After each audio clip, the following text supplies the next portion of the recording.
Imagine this. You wake up one day and the world feels lighter. The noise is gone. The endless scroll of notifications, the binge-worthy shows, the viral videos, all silenced. For the first time in years, your mind is quiet. But instead of relief, you feel a gnawing emptiness. It's as if something vital has been ripped away, leaving a void you can't quite name. You sit there, staring at the blank screen of your phone, and a chilling thought creeps in. What if the entertainment you've been consuming wasn't just filling your time, but stealing your soul? This isn't just a hypothetical scenario. It's a quiet crisis unfolding in the lives of millions. We live in an age where entertainment is no longer a luxury, it's an addiction. It's the first thing we reach for in the morning and the last thing we cling to at night. It's the buffer between us and our thoughts, the shield against boredom, the escape from discomfort.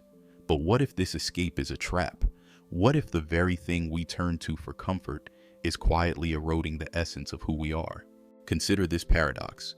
We have more access to entertainment than any generation in history, yet we feel more disconnected, more restless, more empty. Why is it that the more we consume, the less fulfilled we become? Why does the endless stream of content leave us craving more, even as it drains us? The answer lies in a truth we're afraid to confront. Entertainment isn't just a distraction, it's a thief. It steals our attention, our creativity, our ability to sit with ourselves. And in doing so, it steals something far more precious, our soul. But what does it mean to have your soul stolen? It's not about some supernatural force or dramatic event. It's subtler, more insidious. It's the slow erosion of your inner life, the part of you that dreams, reflects, and creates. It's the part that asks big questions. Who am I? What do I want? What is my purpose? These questions are uncomfortable, even terrifying. And so, we turn to entertainment to silence them. We drown out the silence with noise, the stillness with motion, the depth with surface-level stimulation. Think about the last time you sat in silence, without your phone, without a screen, without any external input. How long did it take before you felt the urge to reach for something, anything, to fill the void? That urge is the symptom of a deeper problem. It's a sign that we've lost touch with ourselves, that we've outsourced our inner life to the external world, and in doing so, we've handed over the keys to our soul. But here's the unsettling truth. We let this happen. We willingly surrender our attention, our time, our mental space to the endless parade of content. We do it because it's easier than facing the discomfort of our own thoughts. We do it because we've been conditioned to believe that boredom is the enemy, that stillness is a waste of time, that productivity and consumption are the ultimate measures of a life well lived. But what if the opposite is true? What if the constant noise is the real waste, not just of time, but of the very essence of who we are? This is the great question we must confront. What are we sacrificing in our pursuit of entertainment? Are we trading our soul for a fleeting hit of dopamine? Are we exchanging depth for distraction, meaning for mindlessness, presence for perpetual escape? The answer isn't easy to face, but it's essential. Because if we don't confront this truth, we risk losing something irreplaceable, not just our time, but our very sense of self. To understand how entertainment steals your soul, we must first confront the mechanisms that make it so irresistible. It's not just about the content itself, it's about what that content does to your mind, your emotions, and your sense of self. At its core, entertainment is a tool of manipulation, designed to hijack your attention and keep you coming back for more. But why does it work so well? Why are we so easily seduced by its promises of escape and pleasure? The answer lies in the interplay between psychology, philosophy, and the societal forces that shape our behavior. Let's start with psychology. The human brain is wired for novelty. It craves stimulation, variety, and reward. This isn't a flaw, it's a survival mechanism. In the past, this drive helped us explore new environments, seek out resources, and avoid danger. But in the modern world, This same drive has been exploited by the algorithms and designers behind the entertainment we consume. Every click, every swipe, every video is engineered to trigger a dopamine hit, a chemical reward that keeps us hooked. But here's the catch. Dopamine isn't just about pleasure. It's about anticipation. It's the thrill of what might come next, the next episode, the next post, the next viral trend. This creates a cycle of craving and consumption that's hard to break. As psychologist Carl Jung once observed, every form of addiction is bad, no matter whether the narcotic be alcohol or morphine or idealism. In this case, the narcotic is entertainment, and its effects are just as insidious. Now, let's turn to philosophy. Friedrich Nietzsche warned of the dangers of living a life devoid of meaning, a life consumed by distractions. He called it the last man, a creature who seeks only comfort and pleasure, who has lost the ability to strive, to create, to transcend. Sound familiar? In our entertainment-saturated world, it's all too easy to become the last man, to trade the pursuit of meaning for the pursuit of mindless distraction.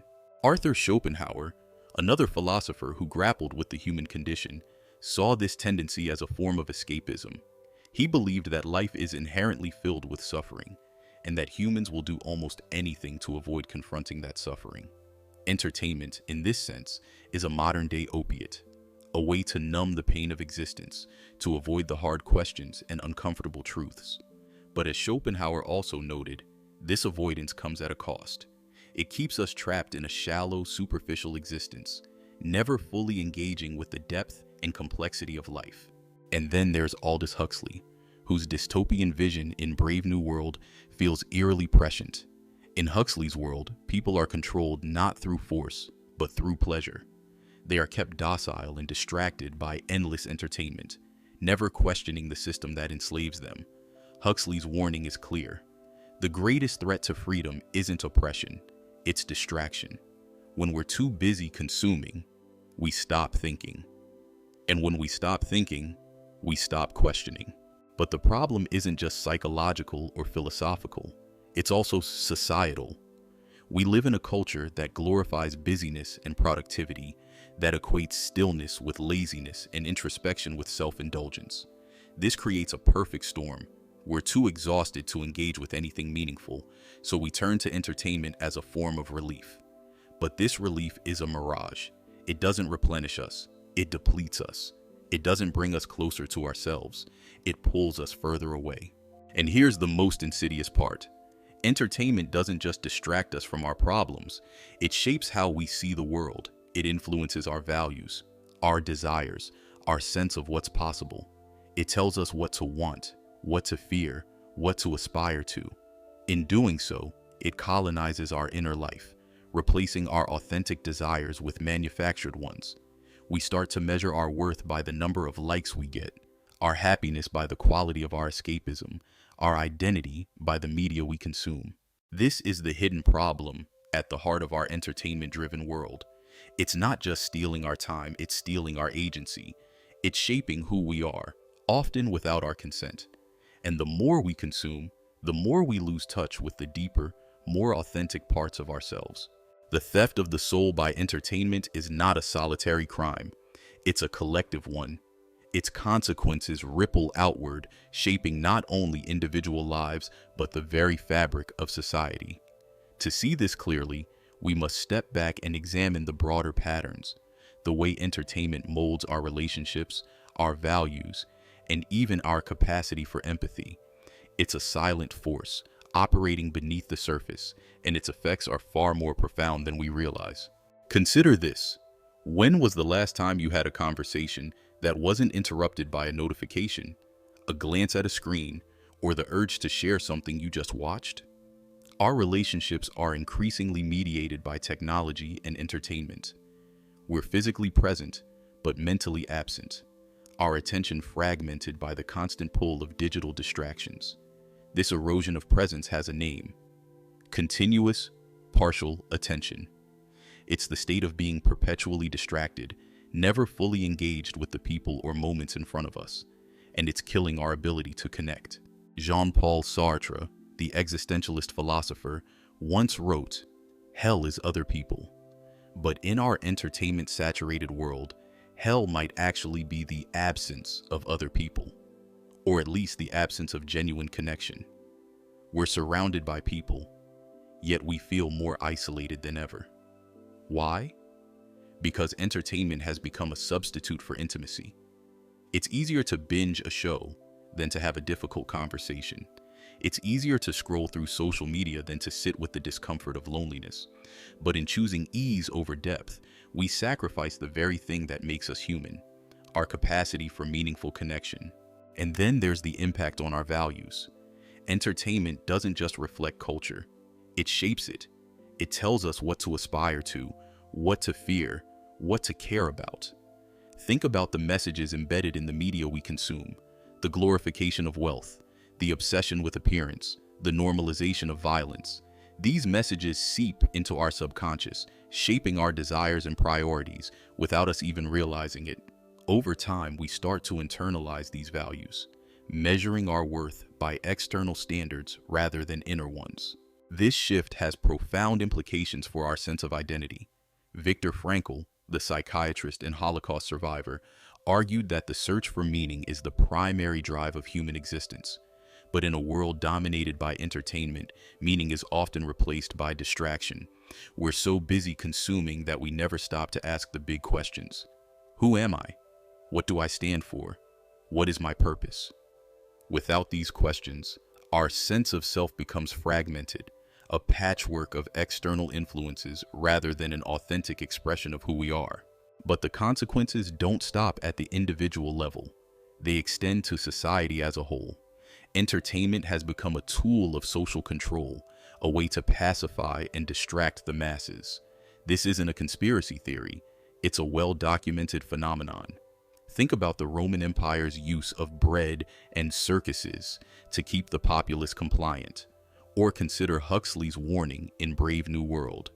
A really efficient totalitarian state would be one in which the all-powerful executive of political bosses and their army of managers control a population of slaves who do not have to be coerced because they love their servitude. Sound familiar? In our modern world, entertainment serves a similar function. It keeps us docile, distracted, and disengaged from the issues that truly matter. It's no coincidence that the rise of 24/7 entertainment has coincided with a decline in civic engagement, critical thinking, and collective action. We're too busy consuming to care, and that's exactly how the system wants it. But perhaps the most insidious consequence of all is the erosion of our inner lives. Entertainment doesn't just steal our time, it steals our ability to be alone with our thoughts. It fills the silence with noise, the stillness with motion, the depth with surface-level stimulation. And in doing so, it robs us of the very thing that makes us human: our capacity for introspection, creativity, and self-discovery.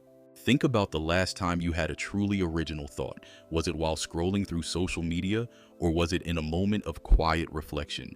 The truth is, creativity and insight require space to think, to dream, to wander. But in a world dominated by entertainment, that space is increasingly hard to find. We're so busy consuming that we never stop to create. And in losing that ability, we lose a part of ourselves. This is the unseen cost of entertainment. It's not just stealing our time, it's stealing our humanity. It's shaping us into passive consumers rather than active creators, into fragmented individuals rather than whole beings. But here's the good news. It doesn't have to be this way. There's a way to break free from this cycle, to reclaim your soul and rediscover the depth and richness of your inner life. The realization that entertainment has been stealing your soul is both unsettling and liberating. It's unsettling because it forces you to confront the ways you've been complicit in your own captivity. But it's liberating because it means the power to break free lies within you. The chains of mindless consumption are not unbreakable. They are choices, habits, patterns, and conditioned responses that can be unlearned. The rebellion begins not with a grand gesture, but with a single radical act: the decision to reclaim your attention. Attention is the most precious resource you have. It's the gateway to your inner life, the foundation of your creativity, and the essence of your humanity. Yet, for most of us, attention is a commodity we willingly surrender. We give it away to algorithms, to advertisers, to the endless stream of content designed to capture and hold it. But what if you took it back? What if you treated your attention not as something to be spent, but as something to be guarded, cherished, and directed with intention?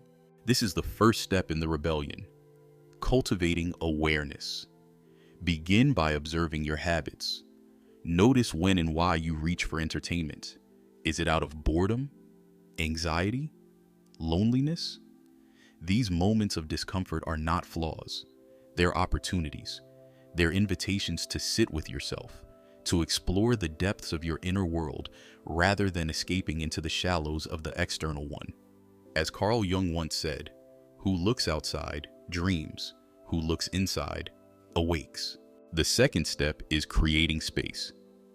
This means carving out moments of silence and stillness in your day, moments free from screens, notifications, and external stimuli. It might feel uncomfortable at first. You might feel the urge to reach for your phone, to fill the void with noise, but resist it. Sit with the discomfort. Let it teach you. In that space, you'll find something extraordinary: yourself. The third step is redefining pleasure. Entertainment offers a cheap, fleeting form of pleasure, one that leaves you craving more, but never truly satisfied. But there's another kind of pleasure, one that comes from depth rather than distraction. It's the pleasure of creating something meaningful, of connecting deeply with another person, of losing yourself in a moment of pure presence. This kind of pleasure is harder to access, but it's infinitely more rewarding. To break free from the grip of entertainment, you must also confront the societal forces that keep you hooked. This means questioning the values and narratives that have been imposed on you. Who benefits from your constant consumption? What are you being sold, and at what cost? As Nietzsche warned, sometimes people don't want to hear the truth because they don't want their illusions destroyed. But destruction is necessary for creation. To build a new way of living, you must first dismantle the old one. This rebellion is not a solitary act.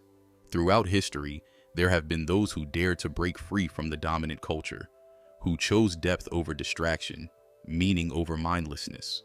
Think of the Stoics, who practiced self-discipline and introspection in a world obsessed with spectacle. Think of the Romantics, who sought beauty and truth in a world increasingly dominated by industrialization. Think of the existentialists, who embraced the absurdity of life and found freedom in the face of meaninglessness. You too can join this lineage of rebels. Start small. Set boundaries around your consumption. Designate times and spaces free from screens. Engage in activities that require your full attention. Reading, writing, creating, conversing. Seek out experiences that challenge and inspire you, that push you out of your comfort zone and into the realm of growth. But perhaps the most radical act of rebellion is this: choose discomfort over distraction. Entertainment is a seductive escape from the difficulties of life, but it's also a barrier to growth. The things that matter, love, creativity, purpose, require effort, vulnerability, and courage. They require you to face the discomfort of being fully alive. This is not an easy path. It requires discipline, self-awareness, and a willingness to confront the parts of yourself you've been avoiding. But it's also the most rewarding path. Because on the other side of this rebellion lies something extraordinary: the chance to reclaim your soul, to rediscover the depth and richness of your inner life, and to live with a sense of purpose and presence that no amount of entertainment can provide. Here it is, the ultimate truth, the revelation that changes everything. Entertainment doesn't steal your soul because it's inherently evil. It steals your soul because you let it. This is not a condemnation. It's an awakening. It's the recognition that you are not a passive victim of your circumstances, but an active participant in your own life. The power to reclaim your soul has always been within you. You just didn't know how to use it. This realization is both humbling and empowering. It's humbling because it forces you to take responsibility for your choices. It's empowering because it means you have the power to change them. The chains of mindless consumption are not locked from the outside. They're locked from the inside. And the key is in your hands. But here's the deeper truth. The soul cannot be stolen. It can only be forgotten. Entertainment doesn't take your soul away. It simply distracts you from it. It fills your life with so much noise that you can no longer hear the quiet voice within, the voice that whispers your deepest desires, your truest self, your highest purpose. Reclaiming your soul isn't about fighting against entertainment. It's about turning toward yourself. It's about silencing the noise so you can hear that voice again. This is the paradox at the heart of the human experience. We are both the prisoners and the liberators. We create the chains that bind us, and we hold the key to set ourselves free.